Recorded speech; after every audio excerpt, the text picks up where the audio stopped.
Hi, George here. Today I'll be showing you how to make and use a recovery compass. And to do that, we're going to have to go into the deep dark and make our way into an ancient city. Now this is extremely dangerous because that warden is going to be showing up, and there is a way to work on this safely, but it takes a long time. Let me just show you the process here. What you need to do is you need to slowly get rid of all of this stuff. You want to get rid of these Skulk sensors. Now use a hoe to do this as fast as possible. Any nearby ones are going to be glowing bright blue, so they're easy to see. Now I'm in sneak mode. I have the shift key held down this whole time, and I'm walking around holding down that shift key in sneak mode. That keeps things from triggering. And I just drank a night vision potion. Makes this a lot easier. I forgot to extend my potion. This is only going to last me for 3 minutes, but I brought a bunch of these bottles. Now you also want to get rid of these things right there. This is a Skulk Shrieker. As soon as I do that, it's going to send off a signal. And if you hear that noise, that means that we had a warden summoned. So as fast as possible, run away. Just go a long ways away. What you want to do is have a cavern already set up, a nice path to go into. Get as far away as you can, as fast as you can. And then when you get a nice spot, if you don't have it already set up, start by digging a tunnel.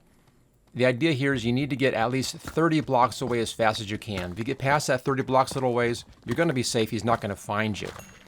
Okay, another cave there. That's not going to work for me. So back way, let's try a different direction here. I think I'm already safe at this point, but I'm going to go ahead and dig myself a 30 block or over 30 block long tunnel right here. It's just too high so that a warden can't get in. As soon as I get back past 30 blocks on this, even if a warden got to the front of the tunnel, he still wouldn't notice me because I'm past his range. So you try to get out of range as fast as possible. Now the main concept here as you're working into the ancient city is to slowly get rid of those sensors and shriekers, and as you work further in, build yourself more of these escape tunnels. I'd take them back about 35 blocks, that way you're safe, and just take them straight away the opposite direction of the way that you're working. So you just run into that, and you're going to be far enough away, fast enough, that the warden's just not going to notice you. So I'm just going to stand here. Now the warden deactivates. He climbs or claws back into the ground after about 60 seconds. So just hang out for about a minute or so. I'm hanging out for about a minute and a half. You're going to hear him go away. You're going to be hearing his heartbeat thumping in there, and you're then going to hear that kind of fade off, and you're then going to hear him dig back into the ground again. When you hear that, you're safe, and you can go back to work and then continue getting rid of those sensors and shriekers. Okay, I think we're safe now. Let's go ahead and go back in again. Now I'm walking slow right now because I'm still in that sneak mode. I'm still holding down that shift key. Now once we get all the way inside and begin to get some chests out of the ancient city, hopefully we can get an enchantment for swift sneak, and we can then do this a lot faster. Until then, you just have to take your time and be a bit patient on this. It just takes a long time to do this whole process. Let's get some light down here. Putting down torches as you go is a great idea, especially if you don't have that night vision, because even when the darkness shows up, that darkness enchantment that is brought on by the warden, you can still see your torches. Everything else is going to be black, but you'll still be able to see your torches, so you can follow those torches and get back to your safety, right, your escape tunnel. Okay, well, let's go ahead and all these place these down and give us a nice guide here to follow through. Now I went quite a ways on this one. Hopefully I can find my way back again when it's an emergency. It really is just about how fast you can get back to your tunnel and get out of range. It's not that hard. If you have the distance, you can get back 30 blocks pretty fast because you can run full speed when you're doing that, just getting out of the spot. There's a moment of time, a little bit of time, when the warden first claws out of the ground and begins to look around. There's a moment there where he's not really doing anything yet. He's going to claw out, he's going to look around, he's going to think about it for a little bit, and then he's going to look around and try to find somebody to attack. So you have that space of time there to run away, and you can run away more than 30 blocks, easily more than 30 blocks during that time when he is coming up out of the ground. So you've got the time to do it, so don't worry about that. Just run away. But you have to have someplace to run to, or it's not going to work. Okay, we're back inside here, and we can then try to get some more of those Skulk sensors and Skulk shriekers and slowly work our way in. The idea is just to slowly clear the area out of all of those. Once they're all gone, then you're totally safe. Not going to have any problems. There's another one right there. Let's get rid of that one. Okay, there's two more showing up. You see how they light up blue pretty quickly? Now, I heard the warden again, so let's just get back out of here. I only got one of those taken care of, so that's not great. But we have a place to go. We're going to be back 30 blocks pretty fast. Notice how I can still see fairly well because I had those lights. And that's not too good. There we go. Here's our tunnel again, and just a matter of just going back to the end of the tunnel, hanging out for another minute or so, waiting for the warden to go away, to dig back into the ground, and then we can go right back again. While I'm here, I might as well dig out just a little alcove in here.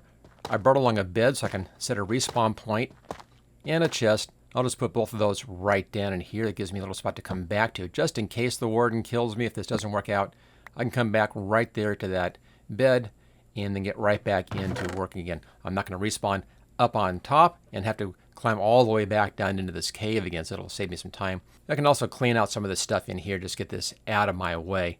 Now, when you're going for those Skulk Shreakers and the Skulk sensors, if you want to keep that stuff, all you have to do is just have Silk Touch on your hoe.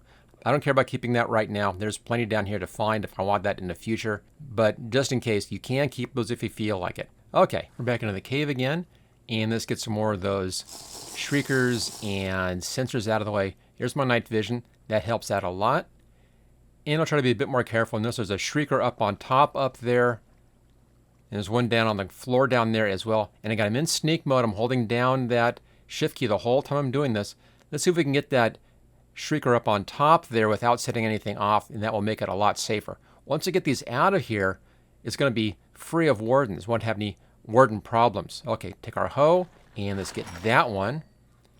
Okay, we're in luck. That one didn't go off. I can now get rid of all of those sensors because they're not going to be triggering anything. So we can work out these sensors and clean things up very nicely. But let's go ahead. We'll get this other Shrieker down here first. Make sure nothing else is around. Okay, we'll get this Shrieker. We can then come back again. So go for the Shriekers first. That's your best bet. If you get rid of those, then it's not going to be triggering the warden. Okay, that was fine. And there's one more right over here. Let's get this one as well. We'll then go back and get those sensors just to get them out of the way. But without the Shrieker, they're useless as far as the warden is concerned. Okay, that's good. Now, looks pretty good. So it's pretty safe in this whole area. This whole back section is safe. I could move my tunnel closer if I wanted to. Just in case, I'm going to stay inside of sneak mode here. Keep that shift key held down until I get rid of all of these sensors in here.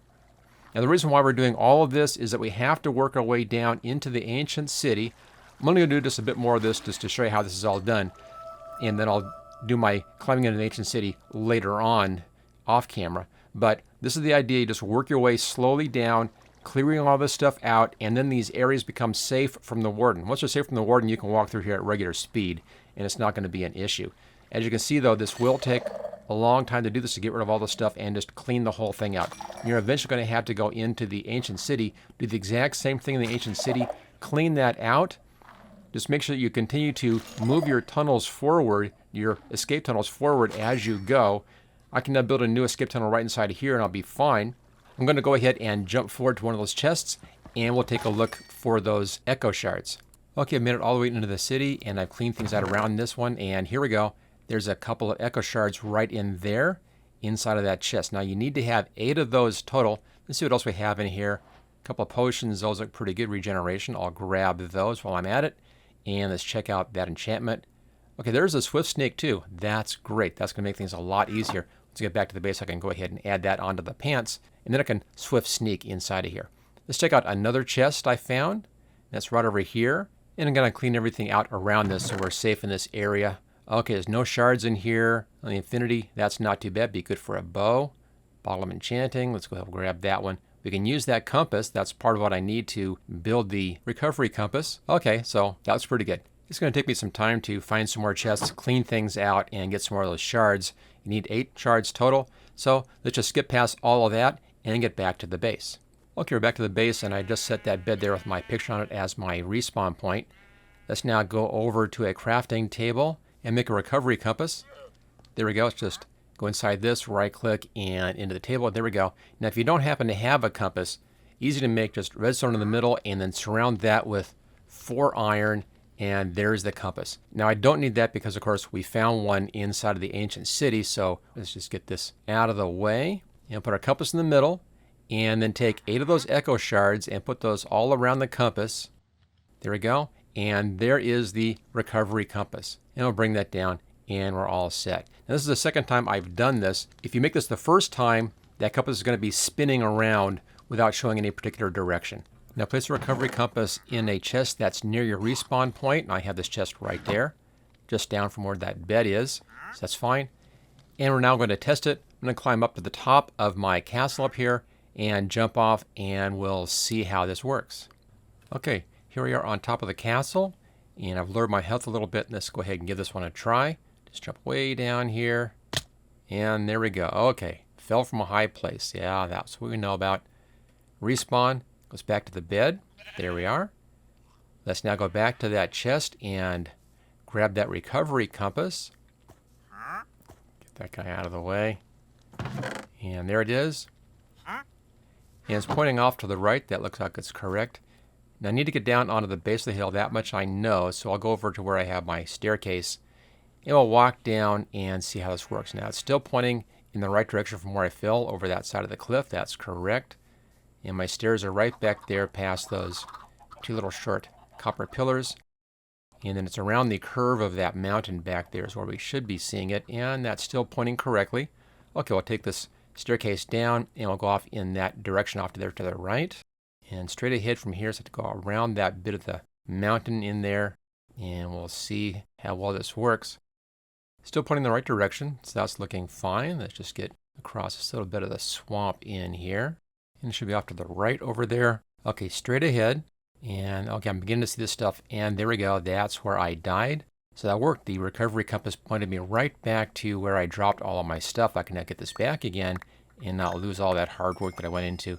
Especially my netherite armor was included in all that. So I really had to find that again. So that's great. And we'll get the rest of the stuff down here. Looks like I might be missing a few things. Hard to say. Okay, there's a enchanted book up there in the tree. Let's just grab that. We found that, of course, inside the ancient city. All right, looks good. Let's see what we have. Looks like it's almost all here. Important part is that armor. Make sure you have all that. Okay, leggings in here. There they are. And we need the helmet, of course. And I see the helmet down there too. So we have all the armor. I'm missing a couple of golden apples and a chest. All right, back to the base, and we'll put that back into that chest. Make sure you're not carrying it around. Make sure you're leaving it in a chest that's near your respawn point, or it's not going to do you any good. Check the description for my Spotify Minecraft music playlist. Make sure you click on like and subscribe, and I'll see you next time.